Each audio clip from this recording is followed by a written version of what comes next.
JD Vance, thank you so much for talking to us on WGAL 8 News. Yeah. Really appreciate your time. Yeah, it's good to be with you. Thank you. So I want to start with what's affecting our viewers every day, and that's of course the economy. Pennsylvania Sure. has been hit hardest by inflation. What's your administration's economic proposal? What are you offering to the American people to make everyday life more affordable again? Yeah, well, first of all, I think we have to recognize that inflation is particularly bad in Pennsylvania, particularly when it comes to groceries. The price of eggs in Pennsylvania is nearly $4 a dozen. Milk is $4.28 a gallon. And actually, Pennsylvania, for whatever reason, has suffered worse under the grocery price inflation than almost any other state. What we can do is really just unleash America's energy markets, because energy goes into everything, right? If you think about the cost of diesel goes up and the cost of getting groceries to the grocery store goes up, and that means the price of food goes up for everybody. And so I think if we do a better job of supporting our farmers and lowering the cost of energy, we can lower the price of food for everybody, but we can lower the price of a lot of other things on top of it.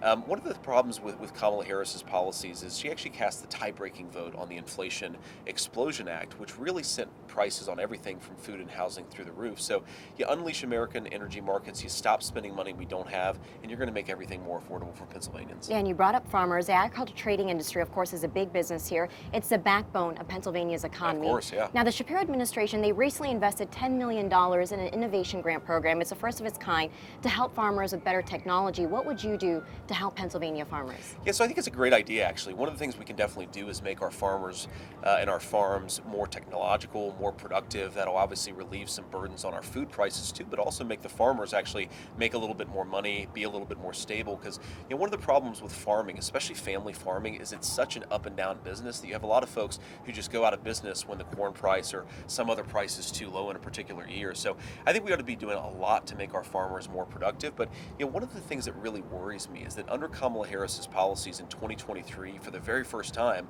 we actually imported more food than we exported. That means that we consumed more food than we grew ourselves. And it's a real mistake to become reliant on other nations for the food that we need and that our children need. And so I think we have to get back to some common sense pro-agriculture policies so that we grow more of our own food, we're more self-reliant, and of course that'll mean lower grocery prices for Americans. Another aspect of Pennsylvania's agriculture industry are the migrants and immigrants who work on these farms. So there are 7.3 million acres of farmland that contribute more than $132 billion to the state's economy, but these migrants and immigrants, they feel threatened and vilified. What would happen to migrants and immigrants in Pennsylvania? How do we get workers on these farms? Well, if you talk to farmers, and of course a lot of farmers support me and President Trump, they recognize that the border crisis is actually not helping their business, it's not helping their farms. Now, of course, they need workers just like any other business needs workers, but I actually think that we can have a secure southern border on the one hand, while also ensuring that our farmers have the people that they need to actually do their business. And of course, we had that under President Trump's administration. We were a net exporter of food.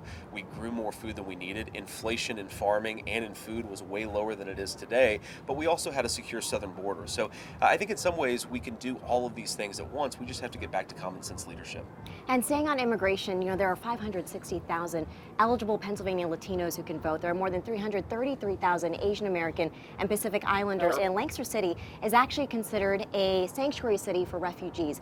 How do you tell your children who, like mine, are half South Asian, how to be proud of their identities, especially when in a world we're kind of scared and we want to hide it? How do you save them from fears of discrimination?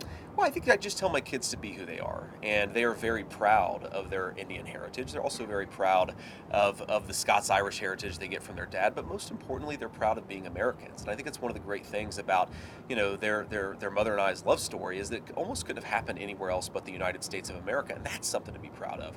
Now, at the same time, you can be proud of that heritage, but also recognize that if you have a broken border like we have right now, it's going to cause a lot of problems for everybody, whether your family's been here for 1 generation or 10 generations. And I really do think that we can be pro-immigration and we can recognize the great contributions that immigrants have made to this country, while at the same time recognizing that if you're allowing the Mexican drug cartels to use the southern border as a fentanyl trafficking zone, it's bad for everybody, whether they're a new immigrant or not. And do you think you can win the presidency without Pennsylvania?